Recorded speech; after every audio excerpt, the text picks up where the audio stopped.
Have you ever wondered what drives someone to become one of history's most notorious serial killers?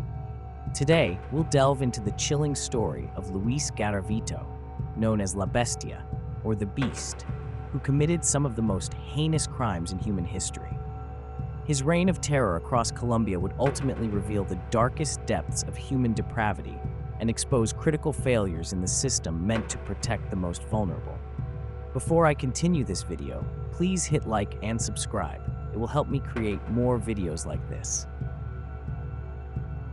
The story begins in the early 1990s when children started disappearing from the streets of Colombia. These weren't random disappearances, they followed a pattern.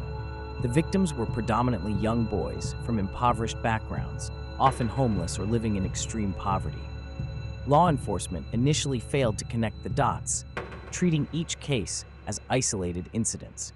This systematic failure allowed Garavito to continue his killing spree virtually unchecked for nearly 7 years.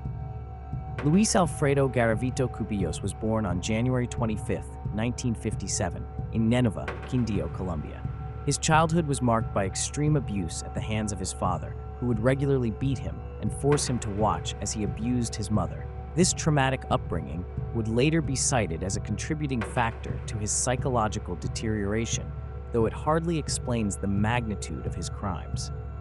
As a young adult, Garavito developed severe alcoholism and began displaying disturbing behavioral patterns. He would often dress as different characters: a monk, a homeless person, a street vendor, roles that would later become crucial to his methodology of luring victims. His killing spree began in 1992. Garavito's method was particularly sinister. He would approach young boys between the ages of 6 and 16, usually from poor families or homeless, offering them small amounts of money, food, or work. He would gain their trust by presenting himself as a friendly adult figure, sometimes a farmer needing help, other times a monk or a social worker.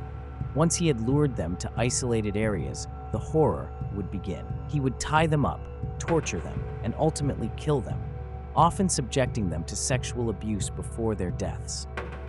The level of planning and manipulation involved was staggering. He kept detailed notes of his crimes and even collected trophies from his victims. The breakthrough in the case came in 1997 when a mass grave was discovered in a coffee plantation in the state of Risaralda. The bodies showed similar patterns of torture and murder, finally leading investigators to realize they were dealing with a serial killer.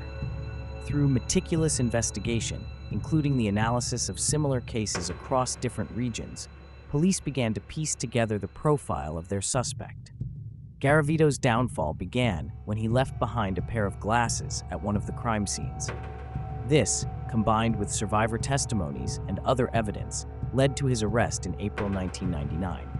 During his confession, Garavito admitted to killing 140 children, though investigators believe the actual number could be over 300. His trial revealed the full extent of his crimes, shocking even the most hardened law enforcement officials. The evidence included detailed maps drawn by Garavito himself, showing where he had buried his victims.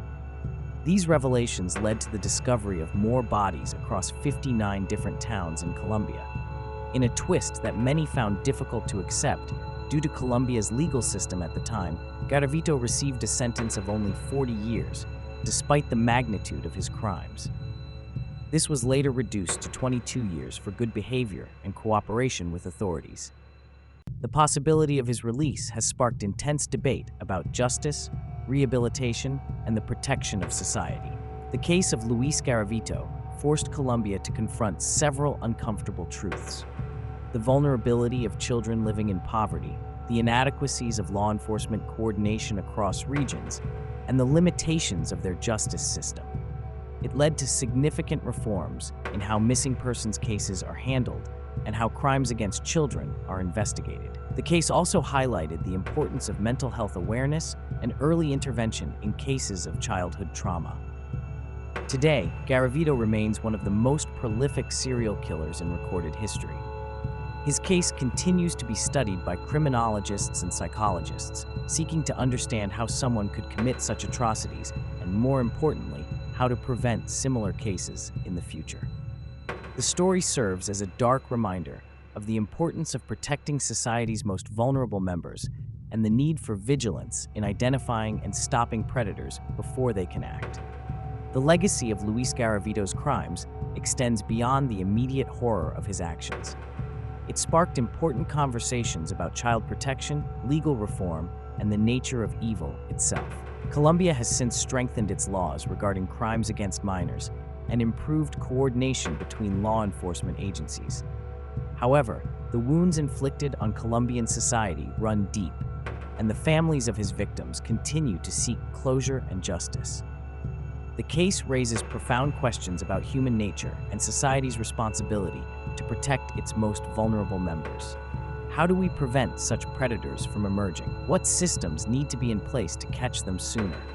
And perhaps most challengingly, how do we balance justice with the limitations of our legal systems? As we reflect on this dark chapter in human history, it's crucial to remember that the story of Luis Garavito isn't just about the actions of one depraved individual. It's about the societal conditions that allowed him to operate undetected for so long, the reforms his capture inspired, and the ongoing struggle to ensure such crimes never happen again. It's a reminder that evil often thrives in the shadows of society's neglect, and that vigilance, cooperation, and care for the vulnerable are our best defenses against such monsters. The case of La Bestia serves as a haunting reminder that sometimes the most horrifying monsters aren't the ones in our nightmares, but the ones walking among us, hiding behind masks of normalcy. It challenges us to remain vigilant, to protect the vulnerable, and to never ignore the signs that might prevent future tragedies.